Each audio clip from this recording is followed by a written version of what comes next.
आदाब दोस्तों, मैं हूं जावेद अहमद टाक और आज मैं आपके लिए जो वीडियो बना रहा हूं वो एक इंफॉर्मेटिव वीडियो है। क्योंकि हम सभी जिस्मानी तौर माजूर अफराद के लिए काफ़ी कोशिश कर रहे हैं कि डिसेबल्ड लोग एम्पावर हो जाए, उनकी डेवलपमेंट हो जाए, वो किसी से पीछे ना रहे। तो इसलिए उनके लिए एक अहम कानून इस हमारे मुल्क में है जिसका नाम है राइट्स ऑफ पर्सन।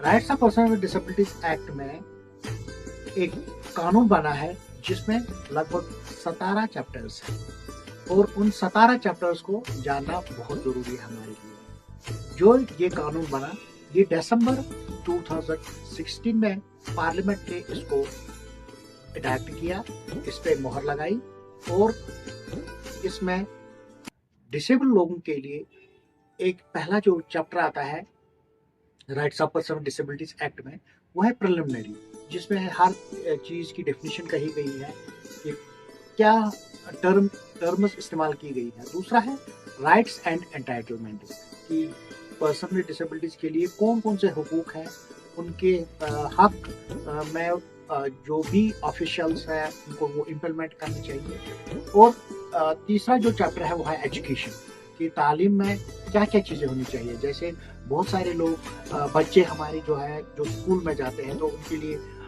स्कॉलरशिप्स, उनके लिए एग्जामिनेशन कैसे होगा, रिलैक्स करिकुलम कैसे होगा, जैसे डेफ बच्चों के लिए साइन लैंग्वेज इंटरप्रिटेशन कैसे होगी। तो उसके बाद स्किल डेवलपमेंट एंड एम्प्लॉयमेंट का चैप्टर आता है, जो कि चौथा चैप्टर है, जिसमें पर्सन विद डिसेबिलिटीज को कैसे नौकरी हासिल होगी, कौन सा मुराद हासिल होगा कि वो अपने लिए कुछ कमाई कर सके या अपनी जो लाइवलीहुड है वो कमा सके। जो 6th चैप्टर है वो है special provisions for the person with disability, benchmark disabilities, जैसे कि जितने भी बेंचमार्क डिसेबिलिटीज है 21 टाइप की, तो उनके लिए कौन सी स्कीम्स होनी चाहिए, उनके लिए कौन से एंटरटेनमेंट्स होनी चाहिए ताकि वो एम्पावर हो जाए और उनकी अपनी एक पहचान बन जाए सोसाइटी में। उसके लिए बात करेंगे। इसमें स्पेशल जिक्र जो है एक्सेसिबिलिटी पे भी किया गया है।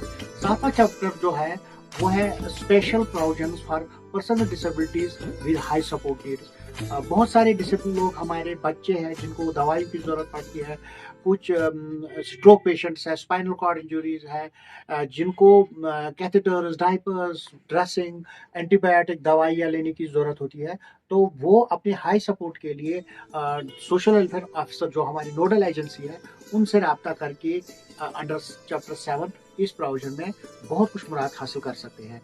और 8वें चैप्टर में जो duties and responsibilities of appropriate government, के गवर्नमेंट को क्या हक बनता है कि पर्सन विद डिसेबिलिटीज के लिए वो इस rights of person with disabilities act को इम्प्लीमेंट करें। इसके लिए बहुत सारे इकदाम करें ताकि डिसेबल लोग किसी भी हाल में पीछे ना रहे।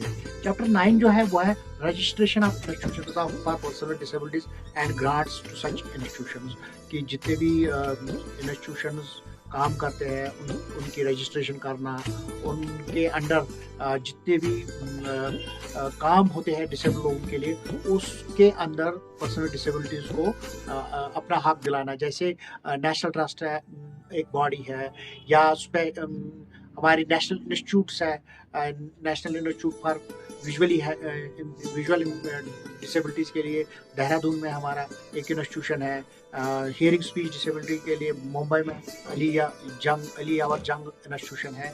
तो उनमें कैसे हम इन बच्चों को, इन पर्सन विद डिसेबिलिटीज़ को क्या क्या हक मिलने चाहिए, कौन सी सर्विसेज मिलनी चाहिए, ये भी इसमें दर्ज किया गया है। चैप्टर 10 में सर्टिफिकेशन ऑफ स्पेसिफाइड डिसेबिलिटीज, जैसे जो भी पर्सन डिसेबिलिटीज है अगर उनके पास यूडीआईडी कार्ड नहीं होगा, डिसेबिलिटी सर्टिफिकेट नहीं होगी, तो उनकी लीगल मान्यता नहीं होगी। तो लीगली हम डिसेबल तभी है जब हमारे पास यूडीआईडी कार्ड होगा या ऑनलाइन सर्टिफिकेट होगी, डिसेबिलिटी सर्टिफिकेट। तो हर किसी को ये सर्टिफिकेट लेने की बहुत ज़रूरत है।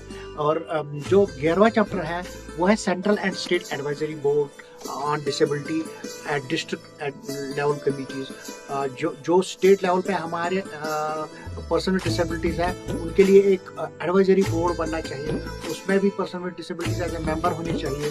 फिर डिस्ट्रिक्ट एडवाइजरी बोर्ड बनाने हैं, उसके लिए भी हमें कहा गया है कि पर्सन विद डिसेबिलिटीज़ उसमें हिस्सा लेंगे, वो अपनी सजेशन देंगे, वो अपनी मुराद के लिए लड़ेंगे, कहेंगे कि क्या क्या होना चाहिए। बल्कि इसमें गवर्नमेंट और पर्सन विद डिसेबिलिटीज़ या ऑफिशियल्स और पर्सन विद डिसेबिलिटीज़ एक ग्रुप में बात करेंगे कि क्या होना चाहिए और डिसेबिलिटी का नैरेटिव कैसे चेंज होगा at the grass root level. इसके बाद जो 12वां चैप्टर है वो है चीफ कमिश्नर फॉर डिसेबिलिटीज़, कि कैसे पर्सन विद डिसेबिलिटीज़ के लिए हर स्टेट में या अपने यूनियन टेरिटरी में एक डिसेबिलिटी कमीशन होगा और उसमें कमिश्नर बैठेगा, उसके पावर्स क्या है, वहाँ हम कैसे अपनी केसेस को लड़ सकते हैं, उसका जिक्र है। और 13वां है स्पेशल कोर्ट, कि हमारे लिए पर्सन विद डिसेबिलिटीज़ के लिए हर डिस्ट्रिक्ट लेवल पे एडिशनल डिस्ट्रिक्ट सेशन जज को तैनात किया गया है कि वो rights of person with disabilities act के अंदर जितने भी चीज़ें आती हैं उनको इम्प्लीमेंट करें, या किसी डिसेबल पर्सन का कोई केस जेन्युइनली वो कुछ अपने हक के लिए लड़ाई करता हो तो वो डिस्ट्रिक्ट कोर्ट में एडिशनल डिस्ट्रिक्ट सेशन जज के पास जा सकता है। इसके अलावा चौथा चैप्टर है जो 14 नंबर पे चैप्टर है national fund for person with disabilities. कौमी सतह पे एक फंड हमारे लिए रखा गया है जो हमारे डेवलपमेंट के लिए है, तो इसके लिए भी हम जान सकते हैं कि हमारे लिए क्या वो फंड इस्तेमाल भी होता है। या चैप्टर नंबर 15 में state fund for person with disabilities, हम अपने स्टेट में भी देख सकते हैं कि सोशल वेलफेयर डिपार्टमेंट ने डिसेबिलिटी रिलेटेड कितने फंड्स रखे हैं जिनको हम डिसेबिलिटी डेवलपमेंट के लिए इस्तेमाल कर सकते हैं। चैप्टर नंबर 16 है ऑफेंसेस एंड पेनल्टीज। अगर किसी ने पर्सन विद डिसेबिलिटीज़ का कोई हक खाया या किसी चीज़ पे उनको डिस्क्रिमिनेट किया या कोई ह्यूमिलेशन की पर्सन विद डिसेबिलिटीज़ पे, तो उसमें पनिशमेंट भी है। तो हम इसमें दावा भी कर सकते हैं कि अगर किसी ने हमारे खिलाफ कोई ऐसा काम किया जिससे हमारी ह्यूमिलेशन हुई, डिस्क्रिमिनेशन हुई। चैप्टर नंबर 17 मिसलेनियस चैप्टर है जिसमें बाकी चीज़ों का भी जिक्र है कि अगर कोई चीज़ छूट गई है तो इस चैप्टर नंबर 17 के तहत हम उन चीज़ों के लिए भी कोर्ट जा सकते हैं या अपनी हक के लिए बात कर सकते हैं। और चैप्टर नंबर 17 ही लास्ट वाला चैप्टर है, लेकिन इसके अलावा कुछ शेड्यूल स्पेसिफाइड डिसेबिलिटीज़ है जिनमें ये भी कहा गया है कि अगर कोई डिसेबिलिटी बेंचमार्क डिसेबिलिटी के अंदर नहीं आता है तो हम उसके लिए क्या दावा कर सकते हैं। इस वीडियो बनाने का मकसद ये नहीं था कि हम कोई चीज़ आपके लिए डिफाइन करें, क्योंकि आजकल इंटरनेट पर सब कुछ अवेलेबल है, लेकिन आपसे गुजारिश है as a person with disability आप अपने हक की लड़ाई लड़ सकते हैं और आपके लिए बाज़ाब्ता कानून है। Rights of person with disabilities act 2016 बना है, इसके रूल्स भी बने हैं। तो आपको चाहिए कि अगर आपके साथ कोई डिस्क्रिमिनेशन होती है, आपकी हक तलफी होती है, आपको लगता है कि कोई अफसर मेरा नहीं सुनता है, मेरी एक जेन्युइन डिमांड है, हमें जेन्युइन डिमांड्स लेके ही जाना चाहिए। तो इंशाल्लाह अगर हम जेन्युइन होंगे तो हमारी बात कहीं पे भी सुन सकती है in light of rights of person with disabilities act.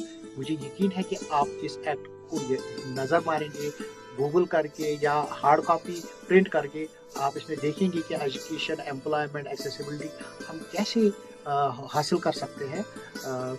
बाकी